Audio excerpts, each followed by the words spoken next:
গৌরব, ঐতিহ্য ও সাফল্যের ৪৩তম প্রতিষ্ঠাবার্ষিকী আজ আমরা কেন্দ্রীয় ঘোষিত কর্মসূচির অংশ হিসাবে দেশনেত্রী বেগম খালেদা জিয়ার নিঃশর্ত মুক্তি ও বিদেশে সুচিকিৎসার দাবিতে আজকে এই ছাত্র সমাবেশে আয়োজন করা হয়েছে।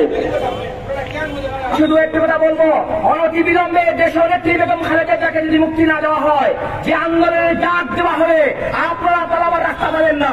আরেকটি কথা বলতে চাই, আপনারা আমাদেরকে আপনাদের পেট্রোল বাহিনী থেকে বলে দেখান। মনে রাখবেন, শহীদ প্রেসিডেন্ট জিয়াউর রহমানের হাতে পাওয়া সংগঠন বাংলাদেশ ছাত্রদল কখনো কোনো পেট্রোল বাহিনীকে বলে পায় না।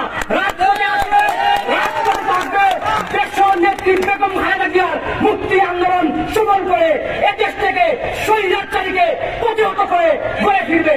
এই আশাবাদ ব্যক্ত করে আমি আমার সংক্ষিপ্ত বক্তব্য শেষ করব। প্রধানমন্ত্রী দেশনেত্রী বেগম খালেদা জিয়াকে অন্য জায়গায় আটকে রাখা হয়েছে এবং তার সুচিকিৎসা দেওয়া হচ্ছে না।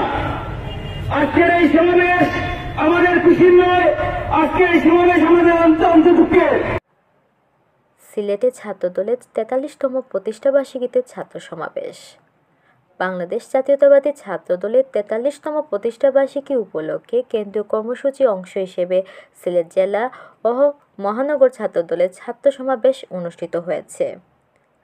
রবিবার ২ জানুয়ারি বিকেলে সিলেট কেন্দ্রীয় শহীদ মিনার প্রাঙ্গণে উক্ত ছাত্র সমাবেশ অনুষ্ঠিত হয়।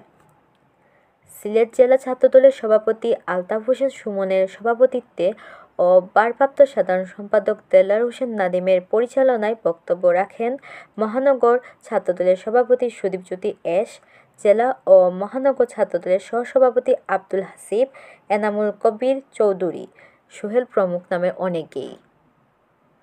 Sylhet I news, Syeda Tania.